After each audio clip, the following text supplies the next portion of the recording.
Item ಯಾವುದೇ ಇರಲಿ try ಮಾಡಿ ಆಚಿ ಚಿಕನ್ ಮಸಾಲಾ. ಆಚಿ ಚಿಕನ್ ಮಸಾಲಾ.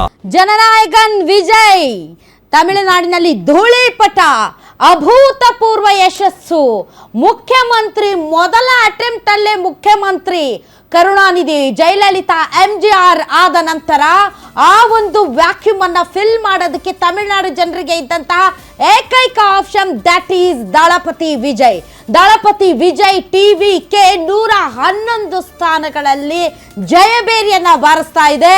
ಹಾಗೆ ನೋಡಿದ್ರೆ ಜಸ್ಟ್ 7 ನಂಬರ್ಸ್ ಅಷ್ಟೇ ಬಾಕಿ ಉಳಿದಿರೋದು.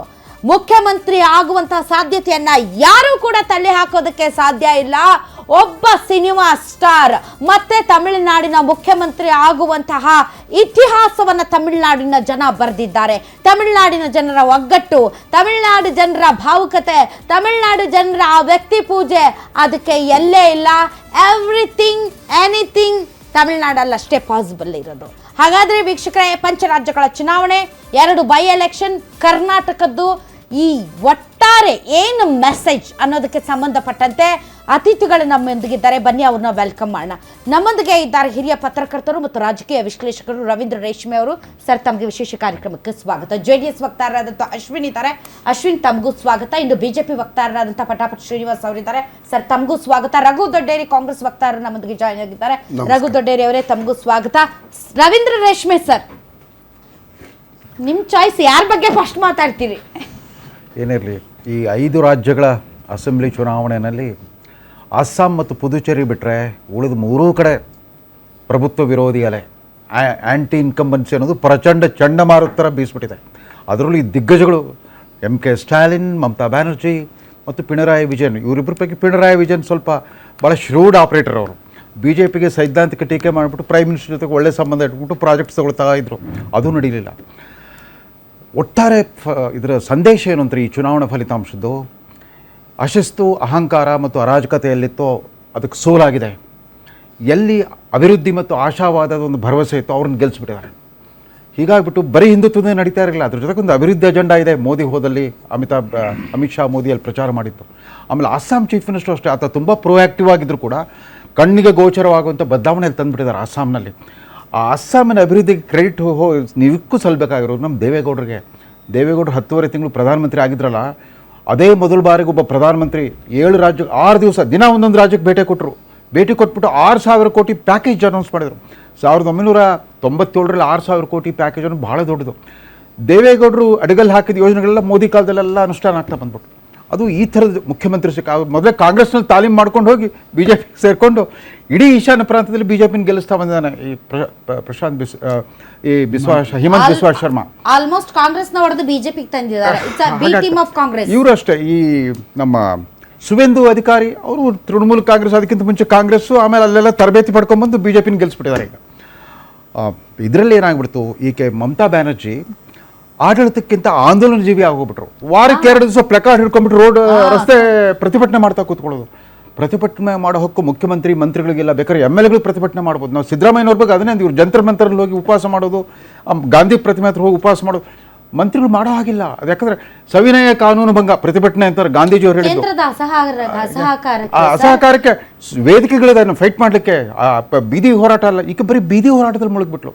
ಆಮೇಲೆ ನಾವು ಕರ್ನಾಟಕ ರಾಜಕಾರಣಿಗಳಿಗೆ ಎಷ್ಟೇ ನಾವು ಟೀಕೆ ಟಿಪ್ಪಣೆ ಮಾಡಿದ್ರು ಕೂಡ ಅಭಿವೃದ್ಧಿ ಮತ್ತು ಜನಕಲ್ಯಾಣ ಕಾರ್ಯಕ್ರಮಗಳಲ್ಲಿ ಕರ್ನಾಟಕ ರಾಜಕಾರಣಿಗಳು ಒಂದು ಕೈ ಮೇಲನ್ನು ತೋರಿಸ್ಬಿಡ್ತಾರೆ. 34 ವರ್ಷ ಕಮ್ಯುನಿಸ್ಟ್ ಮೇಧಾವಿಗಳಿದ್ರು, 15 ವರ್ಷ ಈಕೆ ಹೋರಾಟಗಾರ್ತಿ ಇದ್ಲು. ಇವ್ರಿಗೆ ಯಾರಿಗೂ ಡೆವಲಪ್ಮೆಂಟ್ ಮುಖ್ಯ ಅಂತ ಅನಿಸ್ಲೇ ಇಲ್ಲ. ತಮ್ಮ ಸಿದ್ಧಾಂತ ಹೋರಾಟ ಅಂತ ಕುಂತ್ಕೊಂಡ್ಬಿಟ್ಟು ಬಂಗಾಳದಂಥ ಅದ್ಭುತವಾದ ರಾಜ್ಯ, ನಮ್ಮ ಇಡೀ ಭಾರತೀಯ ಸ್ವತಂತ್ರ ಭಾರತಕ್ಕೆ ಒಂದು ಹೊಸ ಸಂವೇದನೆಗಳು ಕೊಟ್ಟಿದ್ದು. 19ನೇ ಶತಮಾನದ ಸಮಾಜ ಸುಧಾರಕರಿಂದ ಹಿಡ್ಕೊಂಡ್ಬಿಟ್ಟು ಆಧುನಿಕ ಕಾಲದಲ್ಲಿ ಸತ್ಯಜಿತ್ ರೇ ಥರ ಜಾಗತಿಕ ಮಟ್ಟದ ಕಲಾವಿದರು ಕೂಡ ಎಲ್ಲರೂ ಕೂಡ ನಮ್ಗೆ ಒಂದು ದೇಶಾಭಿಮಾನ ಬಿತ್ತಿದ್ದವ್ರೆ. 2 ದೇಶದ ರಾಷ್ಟ್ರಗೀತೆ ಬರೆದು ರವೀಂದ್ರನಾಥ್ ಟ್ಯಾಗೋರ್, ಶ್ರೀಲಂಕಾದ ರಾಷ್ಟ್ರಗೀತೆಗೆ ಸಂಗೀತ ಸಂಯೋಜನೆ ಮಾಡಿದ್ದು ರವೀಂದ್ರನಾಥ್ ಟ್ಯಾಗೋರ್, ಒಂದೇ ಮಾತ್ರ ಬರೆದಿದ್ದು ಬಂಕಿಮ್ ಚಂದ್ರ. ಅಷ್ಟೆಲ್ಲ ಇತ್ತು. ಈ ಪ್ರಸಕ್ತ ತಲೆಮಾರಿನ ಅಲ್ಲಿ ರಾಜಕಾರಣ ನೋಡಿದಾಗ ಎಷ್ಟು ಪತನಕಾಂಡ ತಲುಪಿಡ್ತಾ ಪಶ್ಚಿಮ ಬಂಗಾಳ ರಾಜ್ಯ. ಕಲ್ಕತ್ತಾ ಒಂದು ಕಾಲದಲ್ಲಿ ದೇಶದ ಇದು ಏನು ಇಂಡಸ್ಟ್ರಿಯಲ್ ಕ್ಯಾಪಿಟಲ್ ಆಗಿತ್ತು, ಫೈನಾನ್ಷಿಯಲ್ ಕ್ಯಾಪಿಟಲ್ ಆಗಿತ್ತು. ಇವತ್ತು ನಮ್ಮ ಬೆಂಗಳೂರೇ ಸಿಲಿಕಾನ್ ಸಿಟಿ ಅಂತ ಅನ್ಸ್ಕೊಂಡ್ಬಿಡ್ತು. ನಮ್ಮವರೇ ಪಾಪ ಯಥಾಶಕ್ತಿ ದೇವರಾಜ್ ಅರಸು, ರಾಮಕೃಷ್ಣ ಹೆಗಡೆ, SM ಕೃಷ್ಣ, ಯಡಿಯೂರಪ್ಪ, ಸಿದ್ದರಾಮಯ್ಯ ಎಲ್ಲರೂ ತಮ್ಮ ಯಥಾಶಕ್ತಿ ಕಾಂಟ್ರಿಬ್ಯೂಟ್ ಮಾಡಿಬಿಟ್ಟು ಕರ್ನಾಟಕ ಮುಂದೆ ತಂದುಬಿಟ್ರು. ನಮ್ಮ ಕಣ್ಣೆದುರಿಗೆ ಆ ರಾಜ್ಯ ಕುಸಿದು ಹೋಯ್ತಲ್ಲ, ಅದರಿಂದ ಬಿಡುಗಡೆ ಬೇಕಾಗಿತ್ತು. ಆಮೇಲೆ ವಿಚಿತ್ರವಾದ ಹಿಂಸೆ, ಮಾತಿತ್ತಿರ ಹಿಂಸಾಚಾರ, ಜಗಳ. ಈಗ BJP ಅಧಿಕಾರ ಸಿಗ್ತಾ ಇದೆ ನಿಜ, ಅವ್ರು ಮಾಡಬೇಕಾಗಿರೋ ಮೊದಲೇ ಅಭಿವೃದ್ಧಿಗಿಂತ ಮುಖ್ಯ ಅಲ್ಲಿ ಶಾಂತಿ ಸುವ್ಯವಸ್ಥೆ ನೆಲೆಸೋಂಗೆ ಮಾಡ್ಬೇಕು. ಯಾವ ರೀತಿ ನಿತೀಶ್ ಕುಮಾರ್ ಮಾಡಿದ್ರು ಬಿಹಾರದಲ್ಲಿ, ಅದೊಂದು ಜಂಗಲ್ ರಾಜ್ ಅನ್ಸ್ಕೊಂಡ್ಬಿಟ್ಟು 15 ವರ್ಷ ಲಾಲು ಪ್ರಸಾದ್ ಕಪಿಮುಷ್ಟಿಯಲ್ಲಿ ಸಿಕ್ಬಿಟ್ರು. 20 ವರ್ಷ ಆದರೂ ಕೂಡ ಒಬ್ಬರು ಅವ್ರ ಕಡೆ ಒಂದು ಬೆರಳು ತೋರಿಸಿಲ್ಲ, ನಿತೀಶ್ ಕುಮಾರ್ ಕಡೆ ಒಂದು ಕಪ್ ಚುಕ್ಕೆ ಇಲ್ಲ ಅವ್ರಿಗೆ.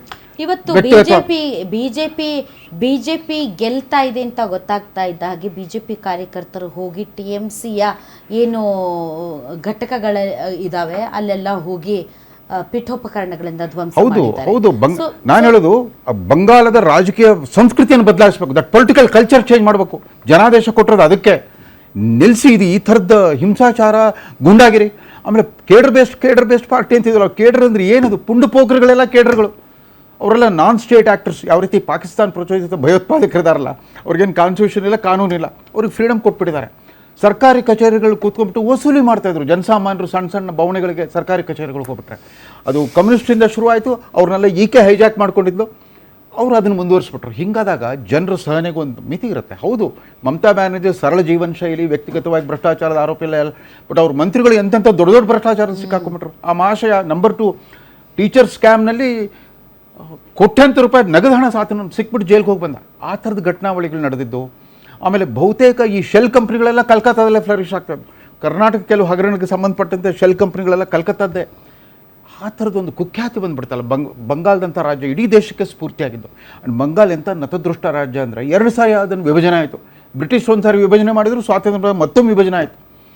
ಆಮೇಲೆ ಇವ್ರ ಬಗ್ಗೆ ಅಕ್ರಮ ವಲಸಿಗರ ಬಗ್ಗೆ ಹೇಳ್ತಾರಲ್ಲ, ಕಾಂಗ್ರೆಸ್ನವ್ರು ಏನೇ ಹೇಳಿ ಅವ್ರಿಗೆ ಗೊತ್ತಿಲ್ಲ. ಪಾಪ ಇಂದಿರಾ ಗಾಂಧಿಯವರೇ ಮೊದಲ ಬಾರಿಗೆ ಅಕ್ರಮ ವಲಸಿಗರನ್ನ ಎದುರಿಸಿದ್ದು. ಬಾಂಗ್ಲಾ ವಿಮೋಚನಾ ಸಂದರ್ಭದಲ್ಲಿ 1,10,00,000 ನಿರಾಶ್ರಿತರು ಅಂತ ಬಂದುಬಿಟ್ರು. ಆಮೇಲೆ ವಿಮೋಚನಾದಲ್ಲಿ ಬಾಂಗ್ಲಾದೇಶನ ಮಿತ್ರ ರಾಷ್ಟ್ರ ಅಂತಂದ್ಬಿಟ್ಟು ನಮ್ಮ ಗಡಿ ಸ್ವಲ್ಪ ಪೋರಸ್ ಆಗಿತ್ತು, ಅಷ್ಟೇನು ಬಿಗಿಯಾಗಿರ್ತಾ ಇರಲಿಲ್ಲ. ಹಾಗಾಗಿ ಎಲ್ಲರೂ ಬಂದು ನುಸುಳುಕೋರು ಶುರು ಮಾಡಿಬಿಟ್ರು. ಆ ನುಸುಳುಕೋರೋ ಸಮಸ್ಯೆ ಅಸ್ಸಾಂ ಮತ್ತು ಬಂಗಾಳದಲ್ಲಿದ್ದೇ ಇದೆ. ಯಾಕಂದರೆ ಬಾಂಗ್ಲಾದೇಶ್ ಗಡಿ ಜೊತೆಗೆ ಹೊಂದ್ಕೊಂಡಿರೋ 2 ರಾಜ್ಯಗಳ ಆ ಸಮಸ್ಯೆ ಇತ್ತು.